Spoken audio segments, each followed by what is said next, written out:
বর্ষা এবার লুকিয়ে কমলিনীর আলমারি থেকে রিপোর্ট চুরি করে হাসপাতালে গিয়ে সবার সামনে কৃষাণুকে দেখিয়ে দিলে বর্ষাকে উচিত শিক্ষা দিয়ে দিল সেই বুবলাই। হ্যাঁ বন্ধুরা, এমনটা হতে চলেছে আজকের পর্বে। বিস্তারিত জানতে ভিডিওটিতে লাইক দিয়ে চ্যানেলটিকে সাবস্ক্রাইব করে পুরো ভিডিওটি তোমরা দেখতে থাকো।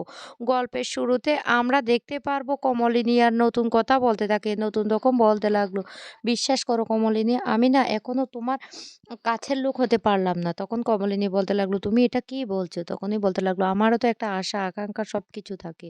আমরা দুজন ঠিক আছে একই ছাদের নিচে আছি, একই সাথে আছি। কিন্তু তারপরও তো তুমি আমার কাছে আসতে সংকোচ বোধ করো। কেন মনটা করো?"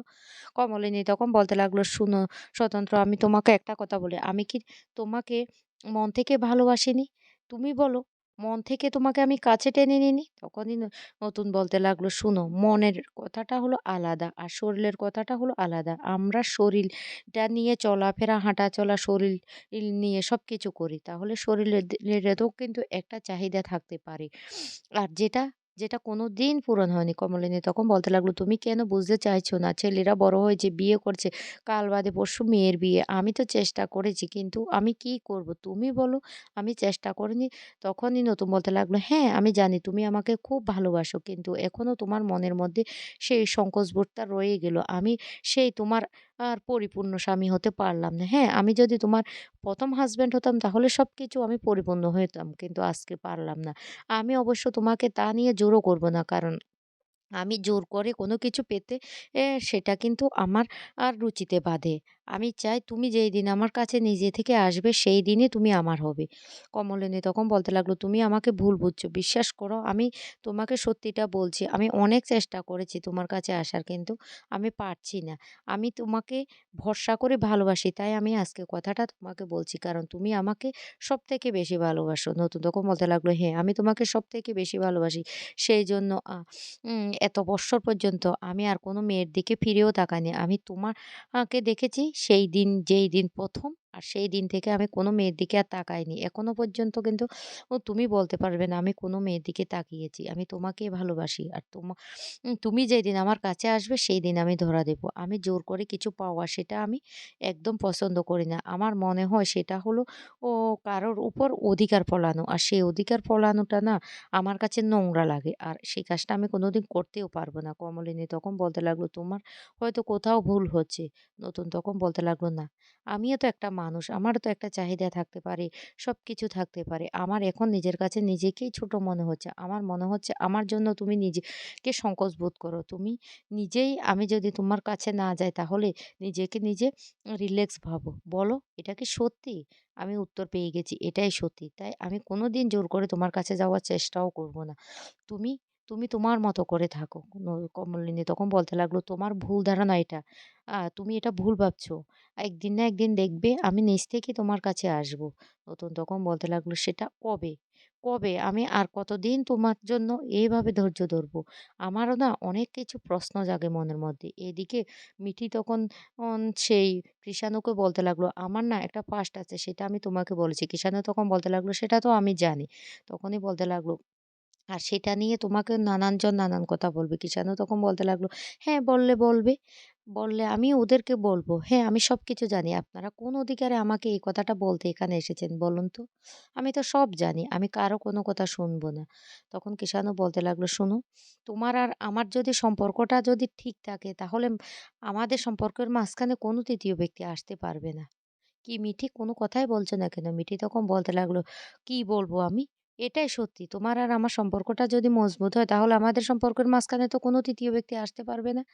কিষাণু তখন বলতে লাগলো, "আমি আমার দিক থেকে ঠিক। কোনোদিন আমার দিক থেকে সেটা বেঠিক হবে না।" তখন মিঠিও বলতে লাগলো, "আমি আমার দিকে ঠিক।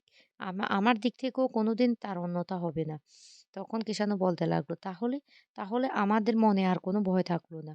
যে যাই কিছু বলুক না কেন?" মিঠি তখন বলতে লাগলো, "তুমি খুব ভালো ছেলে।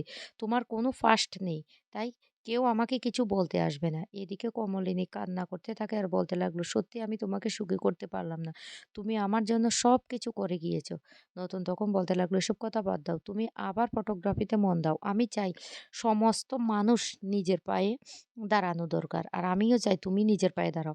যেইদিন আমি থাকবো না সেই দিন তুমি তোমার পরিচয়ে বাঁচবে।" কমলিনী তখন বলতে লাগলো, "তুমি এটা কি ধরনের কথাবার্তা বলছো? হঠাৎ করে এই কথা কেন বলছো? তো কথাটা যদি উল্টো হয়ে যায়?" নতুন তখন বলতে লাগলো, "শুনো, আমার মুখে জোর করে কথা বলিও না। আমি যেকোনো একটা কিছু নিয়ে আমি চলে যেতে পারবো। আমার অনেক কিছু আছে কিন্তু তোমার কিছুই নেই।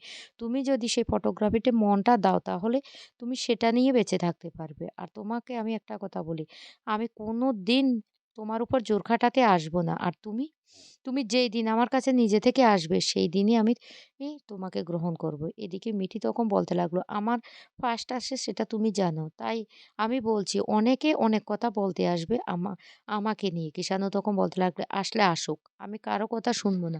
তোমার আমার সম্পর্ক অ একটু আগেই তো বলেছি যদি মজবুত থাকে কোনো তৃতীয় ব্যক্তি আমাদের সম্পর্কের মাঝখানে ফাটল ধরাতে পারবে না।" এই বলে মিঠিকে জড়িয়ে ধরে। মিঠিও তখন খুব খুশি হয়। মিঠি তখন বলতে লাগলো, "আর কিছুক্ষণ থাকো না আমার কাছে?" তখনই কিষাণু বলতে লাগলো, "আমার যে একটা হাসপাতাল আছে সেখানে আমি চাকরি করি। তুমি কি ভুলে গিয়েছো?" তখন বলতে লাগলো, "তাহলে যাও। কিন্তু রাত্রে বেলায় আসবে।" এদিকে কমলিনী বলতে লাগলো, "শোনো স্বতন্ত্র, তোমাকে আমি একটা কথা বলি।" এই বলে স্বতন্ত্রকে জড়িয়ে ধরলে স্বতন্ত্র কমলিনীকে জড়িয়ে ধরে না। তখনই কমলিনী বলতে লাগলো, "তুমি আমাকে জড়িয়ে ধরলে না?" স্বতন্ত্র তখন বলতে লাগলো, "আমি তোমাকে এতগুলো কথা বলেছি সেইজন্য তুমি আমাকে জড়িয়ে ধরেছ। কিন্তু আমি সেটা চাই না যে তুমি নিজের মন থেকে জোর করে আমার কাছে আসবে। যেদিন তোমার মনটা সত্যিকারে আমার কাছে আসবে সেই দিন আমি তোমাকে জড়িয়ে ধরবো। এখন আমি তোমাকে জড়িয়ে ধরবো না। আর আমি এতটা নোংরা না, তুমি সেটা বেশ ভালো করে জানো। এখন আমাদেরকে বাইরে যেতে হবে।" এরপরে সবাই রেডি হয়ে মিঠিকে নিয়ে হাসপাতালে যাওয়ার জন্য যখন বেরোতে যায় তখনই বর্ষা বলতে লাগলো, "তোমরা সবাই কোথায় যাচ্ছ?" তখন নতুন বলতে লাগলো, "কেন? আজকে মিঠির চেকআপ আছে, কালকে মিঠির অপারেশন হবে, সেখানেই যাচ্ছি।" এই কথা বলার সাথে, সাথে বর্ষা তখন বলতে লাগলো, "আমিও রেডি হয়ে নিই?" তখন কমলিনী বলতে লাগলো, "না, তোমার যাওয়ার দরকার নেই।" বর্ষা তখন বলতে লাগলো, "কেন মামুনি? আমি কি যেতে পারি না?" বুবলাই তখন বলতে লাগলো, "না, আমরা সবাই যেহেতু যাচ্ছি তুমি যাবে না। তুমি বাড়িতে থেকে বড় ঠাম্মি আর ছোট ঠাম্মি ২ জনকেই তুমি পাহারা দেবে।" তখন বর্ষা মনে, মনে বলতে লাগলো, "আমিও যেতে চাইছি না। আজকে সুযোগটা আমি কাজে লাগাবো। বাড়িতে দুটো রিপোর্ট এসেছে। সেই দুটো রিপোর্ট তো আমাকে হাতাতে হবে। আর সেই রিপোর্টগুলো যদি সত্যি হয় তাহলে আমি সেটা এবার কিষাণুর হাতে তুলে দেব।" এই বলে সবাই যখন হাসপাতালে চলে যায়, বর্ষা তখন লুকিয়ে কমলিনীর ঘরে গিয়ে আলমারি খুলে সেই রিপোর্টগুলি দেখতে থাকে। আর ওই রিপোর্টগুলিতে তখন মিথ্যে যে প্রেগনেন্সিটার রিপোর্টটা এসেছিল সেটা হাতে পেয়ে যায়। তখনই বর্ষা চমকে যায় আর বলতে লাগলো, "আমাকে এই মুহূর্তে হাসপাতালে গিয়ে কিষাণুকে সেটা দেখাতে হবে।" এই বলে হাসপাতালে চলে যায় আর গিয়ে কিষাণুকে সেই রিপোর্টটা দেখিয়ে দেয়। কিষাণু রিপোর্টটা দেখে তো রীতিমতো চমকে যায়। তারপরে কিষাণু নতুনের মুখ থেকে সমস্তটা সত্যি জানতে পারে। তখনই বুবলাই বলতে লাগলো, "বর্ষা, তুমি কি আর কোনোদিন শুধরাবে না? তোমার উপকারটা হলো তুমি সবাইকে দেখিয়ে দিলে। তুমি সেইজন্য বাড়িতে থেকে গেলে আজকে মিঠির পর্দা ফাঁস করবে বলে। আমি এবার তোমাকে ভালোভাবে চিনতে